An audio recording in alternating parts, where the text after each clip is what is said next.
So we'll turn the key on. One click. Your clock lights up over there if you can see it. Next to that, on the next click, will be a temperature display where you can do English or metric, and you set your time there. The radio, let me turn on. I'll turn it way down. Okay, or off because Susan. And this had the same, I hope you can see this. Over here it says bass. It has a mid and treble. Old Clanky did not have a mid that you could adjust. Then your fader and balance, and eventually that'll clear. And we'll do that. And that's it. The next thing was the blower. I'll put the key on. Now, like I said, this has a lot of mileage on it because an old lady, you know, I mean, they took trips in that. That's right, folks. 31,000 original miles. Could I have possibly gone wrong with this thing? 31,000, a V6, otherwise a brand new car. The blower, when you would turn it on, everything works. The AC works, the heat works, everything plain works. But you turn it on and the airflow out of the vents was very, very, very weak. Very weak. Right, because one time I left my shoes in the mud. I had mud, and the horses ate my shoes, and they were very sick. Very sick. So with all the dirt and leaves in that, I thought, you know, I bet this has a cabin air filter, which it does, and I should look at that. And it's behind the glove box where it is in most cars. So I pulled that, and the blower, cabin air filter rather, was absolutely pristine. Absolutely pristine. So in getting the car, and that was a whole story in itself, which I'll tell now. I know this video is kind of all over the place, but it is what it is. So let me tell that story. We'll put the window down. Exactly like old Clanky, has auto down, not auto up, driver's side only. So it's kind of warm out, believe it or not, in November. And in the car, it's a lot warmer, which is why I opened the window. So anyway, the way this came to be is my dad has a neighbor. And apparently this guy gets around and knows a lot of people. So he knew this old lady who had this car. And her husband died some years ago. We don't know really the details in that. And she became pretty sick and wasn't able to drive anymore. And decided that she really had to get rid of the car because it was doing her no good sitting in the driveway. So she thought about selling it to her mechanic, who probably has raped her on this car, and then he'd probably have to make good on the timing belt. He likely never did. I don't know. And other minor repairs over the years. One possibly to the blower, and I'll show that in a bit. There was talk about that. She now has an aide around the clock. So she thought about selling the car to the aide. And then her son intervened, and he said, no, I don't know, maybe you should find somebody else. And my dad, knowing this neighbor guy who knows this lady, was called over there, because my dad does sort of like handyman type stuff. He put some handles in, like the bathroom, so she could get around easier and stuff like that. And he learned about the car possibly being for sale, and he mentioned it to me, and the mileage, and that it was a V6, and all of that great stuff. And I said, sold, without even looking at it, sold. And he said, well, I could ask, and we'll see. So he brought the subject up to her, and okay, maybe. He said, you know, if you're looking to sell, I have a customer. Who's that? My son. Oh, okay. Well, you know, maybe that's not a bad idea. So we'll, you know, we could do that. So anyways, it was decided that she was going to sell it to me, and I was going to go over there. And then she changed her mind and said, no, I'm better off selling it to my mechanic. And that was that. And the deal fell through. And then a few months later, she redecided, and then decided against it again, and then redecided, and it was like back and forth, and this went on for 6, maybe even 8 months. I don't remember how long. I'm not in a rush for it. The WIF's car still runs, still works, everything's fine with it. And yes, like I said, there are now 4 cars here for 2 people. I don't plan on getting rid of the WIF's car. Why? Because this car, with its low mileage and its nice V6, is going to stay the low mileage vehicle. The WIF will keep driving her car now with the incessant check engine light that I can either get by resetting the computer or what have you, you know, and get it inspected at the golden opportunity window to pass emissions. Or if not, I have leads on not 1 but 2 different people that for a small premium on top of the price of the inspection will make sure your car will pass, if you know what I mean. So I always have that option at a small premium, and we're not talking a lot of money. We're talking like 30, 40 bucks as a premium on top of the 37 that it costs. So like, you know, 70, 80 bucks, something like that. You can get a car passed here if you stay quiet about it. So if I could do that and keep the WIF's car on the road, well, hey, why not? It's still a good running car.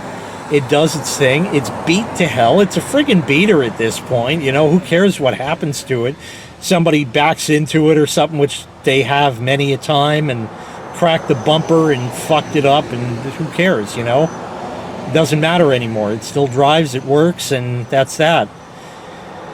So that's why I said yes. And finally the deal went through. So we went over there and for the money to change hands. And no, I'm not going to tell you what I paid, but it was in the 4 digits. I'll tell you that. In the 4 digits, somewhere in there. You can Kelly Blue Book this and get a good idea if you wanted to of what I might have paid. So I basically got it for a song. The low mileage was really a big factor, and that actually bumped the price up almost $1,000. But hey, for the low mileage, I'll take it for the extra $1,000. So that was the deal, and I went over there, and the one problem was she did not have the title. So now it's a waiting game, because we have to contact here in New York. It's called the Department of Motor Vehicles, or DMV. The way you do that, if you don't have a title, it's no big deal. You go on their website, there's a form you can fill out online, there's a $20 fee, and they will get you a replacement title. Took about 2 weeks. So now I paid for the car, I own the car, I have a bill of sale filled out, and I can't have the car because I don't have the title. So now it's a waiting game. So finally the title goes in the mail. My dad goes over there. She's out in Queens, which is about a 15-mile hike from his house, which is about 15 miles from here. So it's from 30 miles out. So he heads out there and gets the title. And then I met up with him at one point or another and he mailed it to me, actually. But to get the title, like I said, we had to go online. To go online and get this, you need the computer. Well, I didn't bring a laptop or anything like that. But she has a computer there. We said, if we can get on your computer, we can do it right here, and we'll have the title in about, you know, a week to 10 days. So she said, sure, it's in the other room. So I walk in the other room, and it's a fucking Mac. If anybody out there watches me regularly, you will know I have a passion for hating Apple anything, except for the classic vintage machines, because those all deserve respect. So I don't know what this thing was. It looks like all the fucking rest of them. It's white, and it's got a big fucking LCD screen, and it's on a stand, and it looks like a monitor, and it's like an all-in-one thing, and it just fucking was wireless, hooked up for the interwebs, and but we got it done, so that was a hurdle. Anyway, I get the title, I go to the DMV, wait for an hour, get everything, get all the paperwork, get the registration, get the plates, and go out there to get this thing inspected, which brings us back to the blower. Yeah, that was a nice tangent. Okay, so the blower, now how did that work out? Well, we go and say, hey, we need to get this inspected. And the guy's like, oh, no, can't do it. You're going to have to come back. Only 2 mechanics here. Everybody else is at lunch. Can't do it today. You got to come back. No can do. I'm from out here. You're out there. I made the trip out here. You're going to do it. Well, you're just going to have to wait. So we had time to kill, my dad and I. So I said, you know, let's poke around under the hood. And that's when we found a little broken hose. We started looking at the blower. And had a screwdriver with us, which he took, good, because that was his. And we took the glove box out. There's one screw, and it just pops down. And I said, I want to look at the air filter, cabin air filter, to see. So I pulled it out, and yeah, it was indeed pristine. I'm not going to pull it now. Just take my word for it. It was pristine. So I put the blower on, and it just sounded like there was something blocking the airflow really bad in there. You could hear it like in the dashboard. Real growly, like something in there really blocking the airflow. Like, did a clump of leaves come in and totally block the whole damn thing up? I don't know. So I pull the air filter out and I stick my hand in the slot and I feel down. And I felt this like foam thing. I said, is there like a pre-filter or a secondary filter or something? And I was able to curl my fingers up under there. And here's what I pulled out. A big foam pad. And a big foam pad. It's foamy, it's good, it's not degraded in any way. It's all there. And then I saw, oh, it's broken. I bet I know what this is. This is, if you look and see the circle on it, I bet this is the damper that goes to close off from outside air and just have it recirculate, or flips open and allows outside air in. And that's exactly what it is. So I pulled that out and I turned the blower on. Same dinger, same everything. By the way, the white dots are dirt. I think they come off with like some water. I haven't done anything to this car. And now the blower. It's on. Let me put it on the vents here. It's on the floor. There we go. Maybe you can hear the airflow there.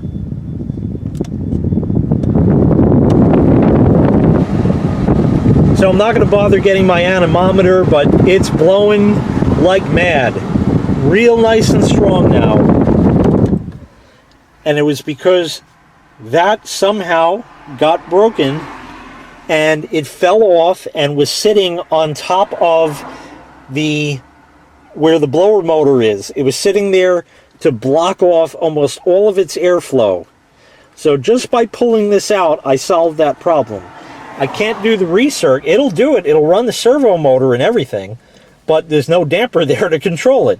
So that's the one major problem with this car. Honestly, I don't think I did too bad. But like I said, there were some other little shady things. So let me show you that. Okay, so here's the bottom of the dash. And this thing here with the white, that's a panel, a plastic panel. And you pull that down, and that's where the blower is. And right behind the glove box is where the cabin air filter is. So it's all there. What's that white stuff? That looks like foam insulation that you would put on a door of your house. And for whatever reason, it's lined with that, and it's hanging down because the damn clips are broken.